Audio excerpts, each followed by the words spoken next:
शमशेर जी sir, आपको बहुत अधिक लोग सुनने आ रहे हैं और ये सारा जो हमारा जो सिस्टम है बेरोजगारी का, जो आज हमने शीर्षक रखा है, क्योंकि आपसे बढ़कर बेरोजगारी बेरोजगारी के बारे में कोई नहीं बता सकता आज राजस्थान में।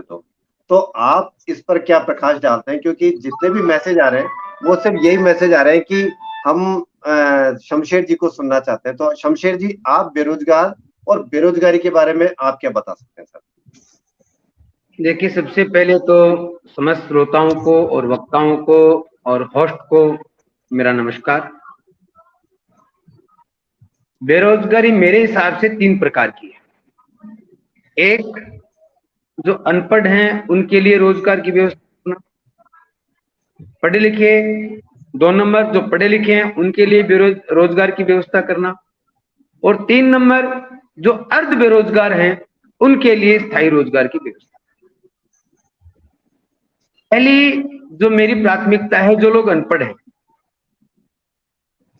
आज भी भारत में बहुत सारे ऐसे क्षेत्र हैं जहां पे पढ़े लिखे लोग नहीं हैं, लेकिन परिवार तो उनके भी हैं, पेट तो उनके भी है, घर चलाने के लिए पैसा तो उनको भी चाहिए।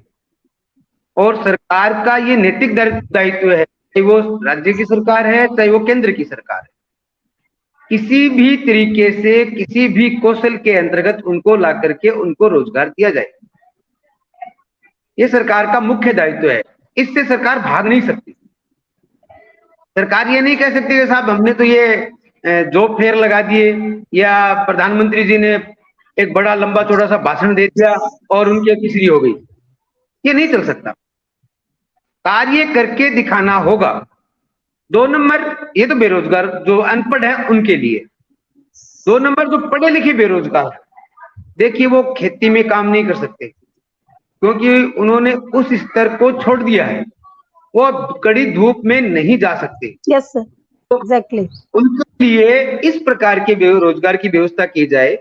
कृषि क्षेत्र में भी ऐसी बहुत सारी बातें हैं, प्रसंस्करण के जो कार्य हैं या संग्रहण के जो कार्य हैं, अन्य बहुत सारे कार्य हैं, उनको उसमें पढ़े लिखे लोगों को काम में लेकर के, उनका जो स्किल है उसको काम में लेकर के और उनको रोजगार दिया जा सकता। 3 नंबर है जो पढ़े लिखे हैं, रोजगार उनके पास आधा है, उसमें मेरा वर्ग आता है, संविदा वर्ग। वो काम तो वो कर रहा है जो सरकार 80,000 या 1 लाख वाले किसे करवाती है। ऐसे लोग प्राइवेट जॉब में भी हैं जिनसे काम बहुत ज्यादा लिया जाता है और उनको मेहनताना बहुत कम दिया जाता है। इनकी ये छुपी हुई बेरोजगारी, इनका पेट है वो आधा भरा हुआ है, आधा खाली है। आधा क्या, मैं तो मानता हूं कि 95% खाली है, 5% भरा हुआ है। ये मीठी भूख से मर रहे हैं ये लोग। मीठी भूख होती है ना, आप जानते हो मीठी भूख क्या होती है? आपने शायद जो शहरी क्षेत्र के लोग होंगे उन्होंने महसूस नहीं किए, ग्रामीण क्षेत्र के लोग हैं वो मीठी भूख को जानते हैं। जब खेत में जाते हैं और 2 बज जाते हैं, घर से खाना नहीं जाता है और खेत में 5 चढ़ा करके बैठ जाते हैं, तो वो जो भूख होती है ना, वो शरीर के अंदर से खाती है, शरीर का जो अंदर का भाग होता है ना उसको खाती है। तो वो ये भूख उनको खा रही है, जो मेरा जो वर्ग है, जिसके लिए मैं संविदा वालों के लिए काम कर रहा हूँ। तो सरकार कोई बनिए की दुकान नहीं है, सरकार कोई फैक्ट्री नहीं है, या कोई ऐसी बात नहीं है कि सरकार मुनाफे की बात करे। सरकार एक लोक कल्याणकारी संस्था है। सरकार का काम है कि घाटा उठा करके भी आम जनता को फायदा किया जाए, और जो पैसा सरकार देगी जनता में वो कहां जाएगा? सरकार के पास जाना है घूमकर, पैसा तो सरकार के पास ही आएगा ना। वो किसी भी तरीके से सामान खरीदेगा, वो परचेजिंग करेगा या मकान बनवाएगा, शादी करेगा, कपड़े खरीदेगा, दवाई खरीदेगा, जो भी काम करेगा पैसा सरकार के पास वापस चला जाएगा। पैसा एक, मैं इकोनॉमिक्स का स्टूडेंट हूं, तो पैसा एक साइकिल है, जो देता है उसी के पास वापस चला जाता है। इसलिए सरकार को यह चाहिए कि जितने भी बेरोजगार लोग हैं, जिस स्तर के बेरोजगार लोग हैं, उनके लिए रोजगार की व्यवस्था प्राथमिक रूप से करे। अन्य जो योजनाएं हैं उनको गौण कर दे, लेकिन रोजगार की व्यवस्था करे। अगर आदमी के पास रोजगार नहीं होंगे तो अपराध होंगे।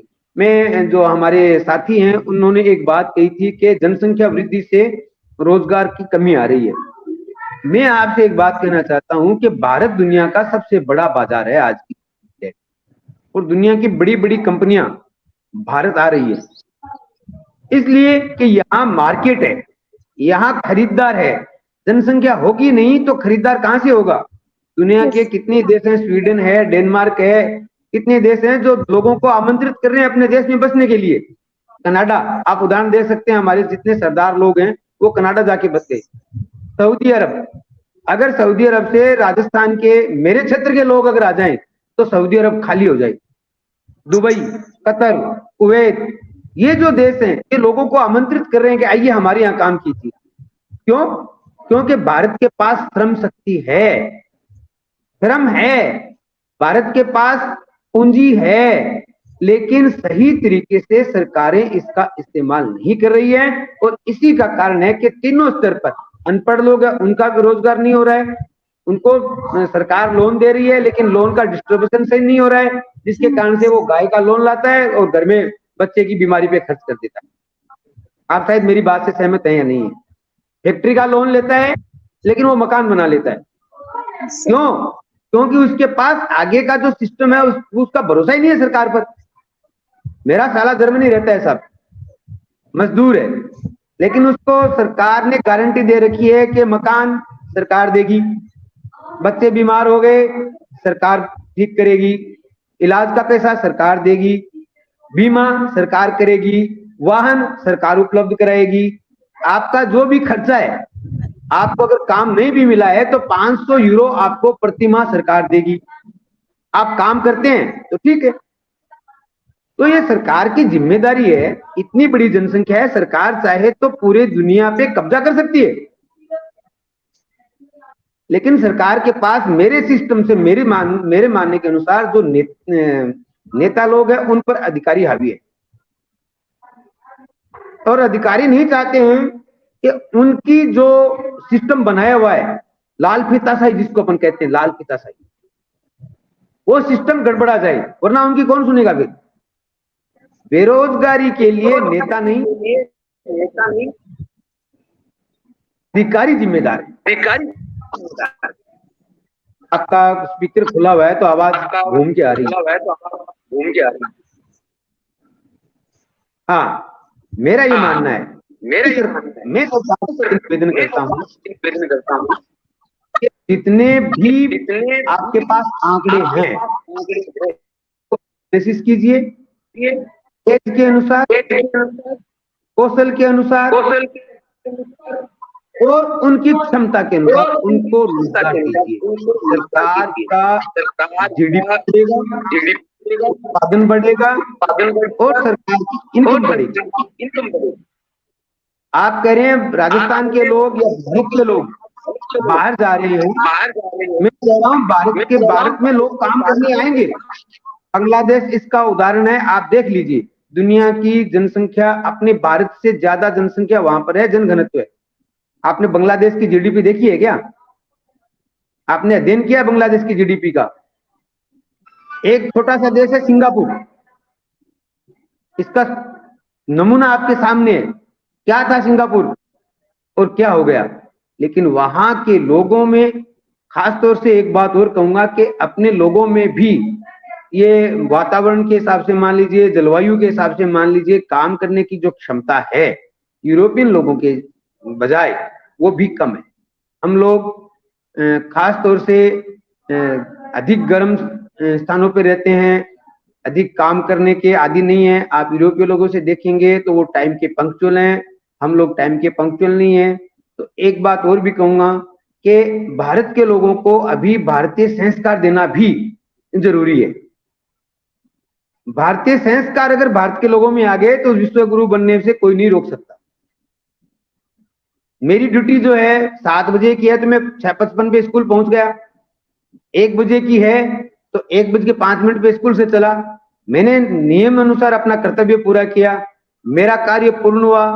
तो ऐसे ही अगर कोई फैक्ट्री में काम करने वाला है या ऑफिस में काम करने वाला है, बाबू है, खेत में काम करने वाला किसान है या पशु चराने वाला चरवाहा है, कोई भी है, अपने कार्य को अगर ईमानदारी से कर लेगा तो भी बेरोजगारी कम होगी। आप एक बात और मानेंगे कि किसान का बेटा आज किसान नहीं बनना चाहता। क्यों? सरकार की नीतियों के कारण। वरना दुनिया में आज इतने बड़े किसानी का काम जो चल रहा है, अमेरिका में देखेंगे आपके हजारों हेक्टेयर भूमि एक किसान जोत रहा है, उसको मजदूरों की आवश्यकता ही नहीं है, वो धूप में भी नहीं जाता है। पढ़ा लिखा मजदूर किसान जो है, पढ़ा लिखा आदमी है, वो किसान है। आप रील्स में देखते होंगे, टीवी अपने फेसबुक पे, सोशल मीडिया पे देखते होंगे, कितने वीडियो आते हैं, वो ट्रैक्टर से खेत को जोतते हैं, ट्रैक्टर से कटाई करते हैं, निराई करते हैं, गुड़ाई करते हैं और छाया में लगे रहते हैं। एसी उनके उसके केबिन में लगा हुआ है। फल तोड़ते हैं तो मशीन से तोड़ते हैं, फल लगाते हैं, सब्जी लगाते हैं तो मशीन से लगाते हैं। सरकार को सोचना होगा, जमीन खूब है, उत्पादन की क्षमता है, श्रम खूब है, पूंजी खूब है, बस थोड़ा सा नीतिगत फैसला करते हुए, अधिकारियों पे लगाम लगाते हुए, अच्छे मन से केंद्र सरकार भी और राज्य सरकार भी, दोनों ही सरकारें इसके लिए जिम्मेदार हैं, बेरोजगारों को रोजगार दे। नौकरी सरकारी सभी को नहीं मिल सकती, ये सच्चाई है। लेकिन जैसे मैं अपने क्षेत्र में देखता हूं कि जिसके सरकारी नौकरी है उसी की शादी होती है। ये एक बड़ी कड़वी बात है। मेरे क्षेत्र में तो आजकल यही चल रहा है, शेखावाटी क्षेत्र में, कि जिसके सरकारी नौकरी है उसी की शादी हो रही है, वरना तो 30 साल हो गए, 35 साल का हो गया लड़का, शादी नहीं हो रही है। ये भी एक सरकारी नौकरी की तरफ भागने का मुख्य कारण है। प्राइवेट सिस्टम में आप अगर 2 लाख भी कमा रहे हैं तो आपको नौकर नहीं मानेंगे, वो उसको जॉब नहीं मानेंगे। जॉब सिर्फ क्या हो गया, सरकारी नौकरी होगी। इस कारण से भी थोड़ा सा है। तो इसी यही तो वजह ना कि लोग अपना खेत बेच करके और पेपर चोरने वालों को, गिरोहों को 20-20 लाख रुपए दे रहे हैं, 50-50 लाख रुपए दे रहे हैं नौकरी के लिए। क्यों? क्योंकि नौकरी होगी तभी घर बसेगा। ये एक बहुत कड़वा सत्य है। और कोई सवाल आपका?